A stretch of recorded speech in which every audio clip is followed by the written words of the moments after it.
अस्सलामुअलैकुम प्यारे बच्चों, कैसे हैं आप। मुझे उम्मीद है कि आप सब अच्छे से होंगे।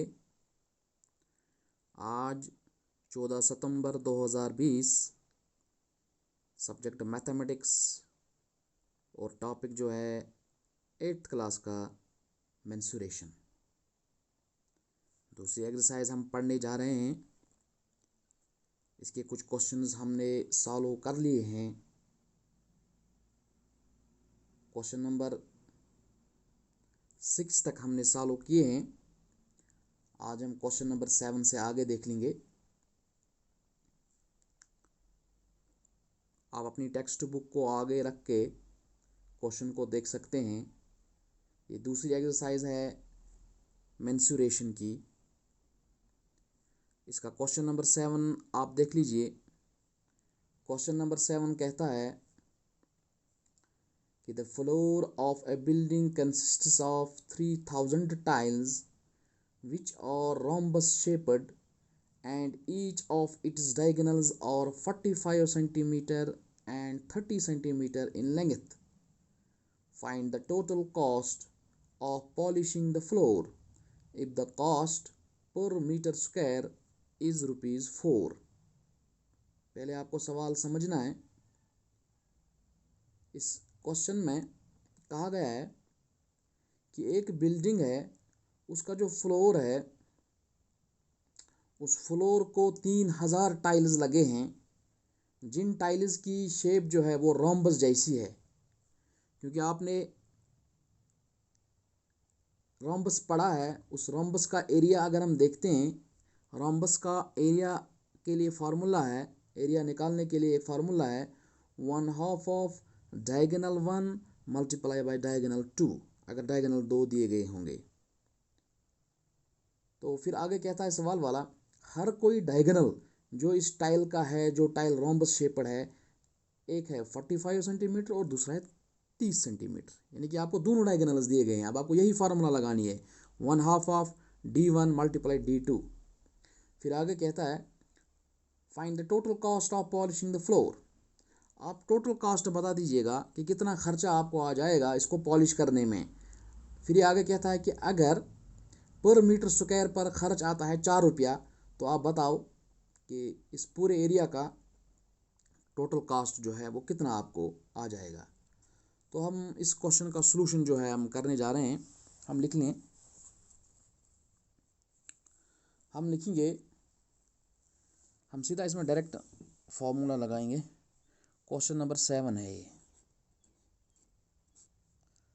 सॉल्यूशन हम लिखेंगे, हियर डायगोनल 1 जो बराबर है 45 सेंटीमीटर को एंड डायगोनल 2 जो दिया गया है 30 सेंटीमीटर को। ठीक है। Area of one tile, area of one tile, एक टाइल के लिए क्या एरिया निकलेगा, क्योंकि एरिया टाइल किस शेप में है, ये तो रोम्बस में है। तो रोम्बस का एरिया निकालने के लिए क्या फार्मूला है बच्चों, 1/2 ऑफ D1 मल्टीप्लाई D2। ठीक है ना। तो अब इसके बदले आप वैल्यूज़ दे दीजिए। 1/2 ऑफ D1 जो है वो है 45, D2 जो है वो है 30। इसको थोड़ा सा आप कैलकुलेट कीजिए। 2 1 ज़ा 2, 2 5 ज़ा 10, ठीक है ना। तो 45 मल्टीप्लाई 15, तो जब हम इसको हल करते हैं तो ये बन जाता है 675, क्योंकि डायगोनल 1 का भी सेंटीमीटर और डायगोनल 2 का भी सेंटीमीटर यूनिट है, तो ये सेंटीमीटर स्क्वायर बन जाएगा। तो इसका मतलब है एक टाइल का एरिया जो मुझे आया वो आया 675। ठीक है ना। अब हम देखेंगे कि 3000 टाइल्स का क्या बन जाएगा। एक टाइल का जब पता लगा तो 3000 टाइल्स का भी निकलेगा। हम लिखेंगे area of 3000 tiles, area of 3000 tiles, वो क्या बन जाएगा, शाबाश। एक का है 675, तो इसको मल्टीप्लाई लग जाएगा 3000। तो जब इसको हम सॉल्व करने की कोशिश करेंगे तो चूँकि 3 0 लास्ट पे, आगे क्या बचेगा,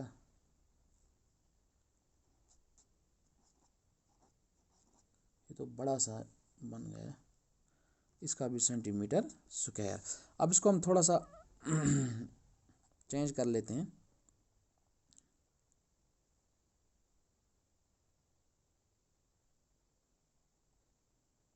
इसको हम मीटर्स में लाएंगे तो ये बन जाएगा 202500 divided by 1000।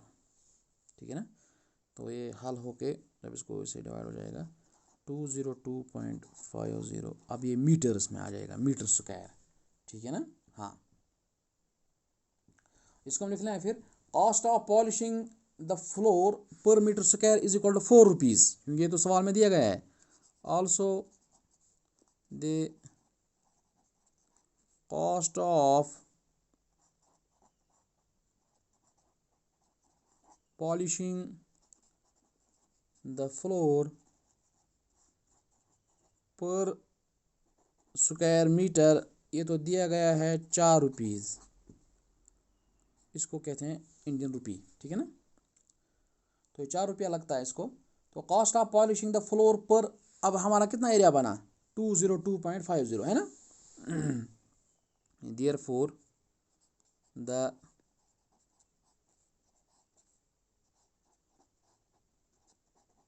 cost of polishing the floor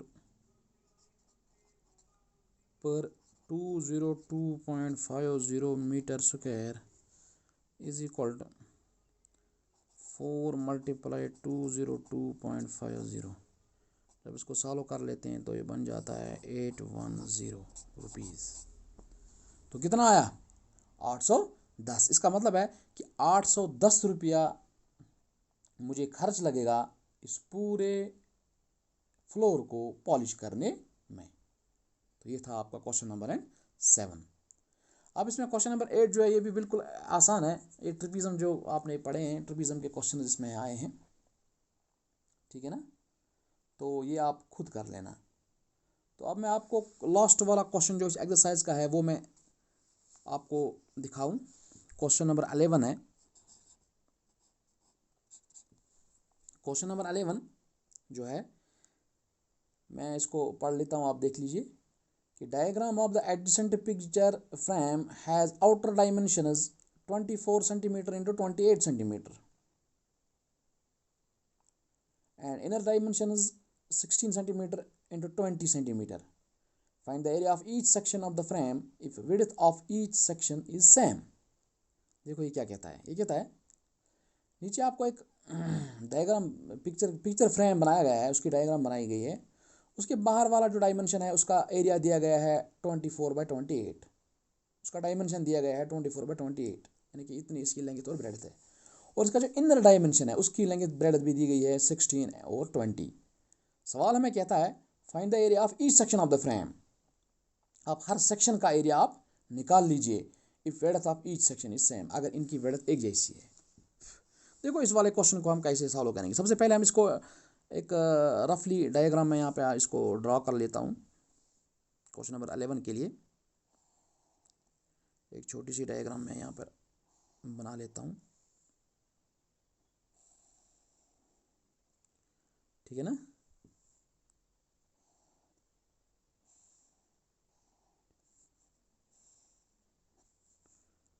तो यहाँ से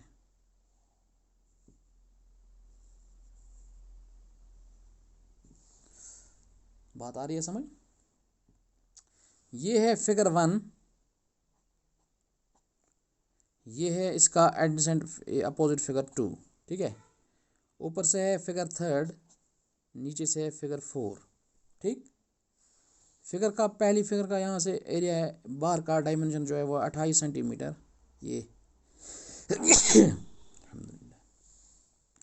और बाहर से है 24।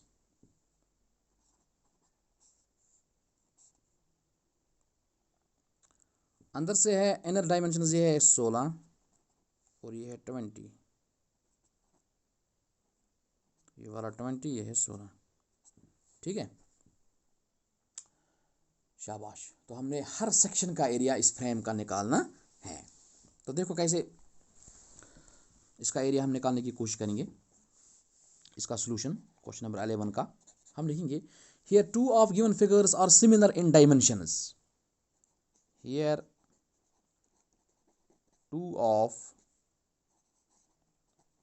Given figures first and second और सिमिलर इन डायमेंशंस। बिल्कुल आप देख रहे हैं ये एक जैसे दिखते हैं, इनका डायमेंशन भी एक जैसा है, और similar in dimensions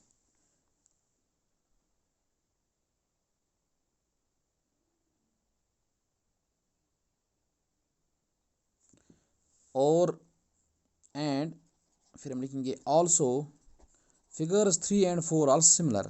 figures 3 and 4 are similar in dimensions. वो दो फिगर्स भी डायमेंशंस में बिल्कुल एक जैसे दिखते हैं। नज़र आ रहा है आपको? शाबाश। उसके बाद हम लिखेंगे, हम अब एरिया ऑफ फिगर 1 निकालेंगे। Therefore area of figure first. ज़रा पहली फिगर कौन सी है? शाबाश, ये है। ज़रा ये आप बताओ मुझे किस शेप में है ये? शाबाश, ये ट्रिपिज्म में है, यानी कि ये है ट्रिपिज्म। तो वो एरिया ऑफ ट्रिपिज्म हमें निकालना पड़ेगा इसी फिगर का, एरिया ऑफ ट्रिपिज्म। क्योंकि एरिया ऑफ ट्रिपिज्म किसके बराबर होता है? 1/2 of sum of parallel sides multiplied by perpendicular distance, h इसको कहते हैं। तो उसको वैल्यूज आप दे दीजिए। 1/2 ऑफ पैरेलल साइड उसके हैं वो हैं 28 प्लस शाबाश 20। बात आ रही है समझ? हाइट जो इसकी है वो है 4, हाइट जो इसकी है वो है 4। तो इसको थोड़ा सा हम हल करेंगे कैलकुलेशन को। तो ये 1/2 ऑफ ये बन जाएगा 48 बार है इसको 4।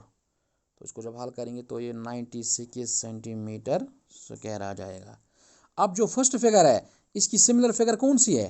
वो है फिगर सेकंड। तो इसका मतलब है फिगर सेकंड का एरिया भी यही निकलेगा। Also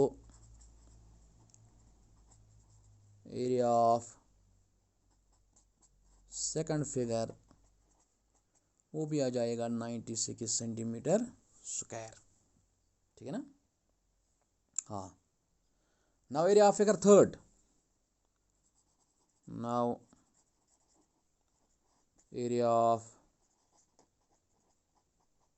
figure third is equal to, third के लिए कौन सी है? वो भी ट्रिपिज्म है।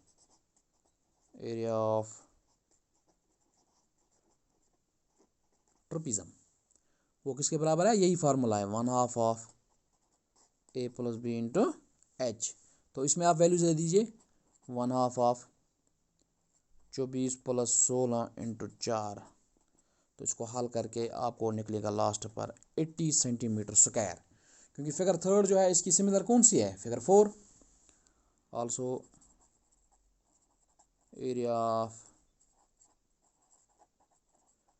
फिगर 4 वो भी आ जाएगा आपको 80 सेंटीमीटर स्क्वायर। तो ये हमने निकाला इस पिक्चर फ्रेम जो हमें यहाँ दिया गया था, इसके डायमेंशंस भी दिए गए थे, इनर भी और आउटर भी। तो हमने हर सेक्शन का एरिया इसका निकाला, क्योंकि अगर ये कह रहा था कि इसकी विड्थ जो है वो बिल्कुल एक जैसी है, विड्थ जो है एक जैसी है। तो this was the second exercise of mensuration.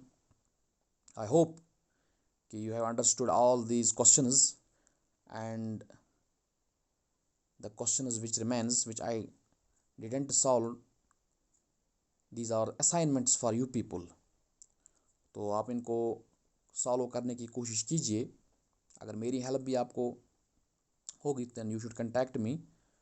तो इंशाल्लाह मुझे उम्मीद है कि आपको वो अच्छे से आएंगे और इसके बाद हम इसकी थर्ड एक्सरसाइज जो है वो स्टार्ट कर लेंगे। शुक्रिया।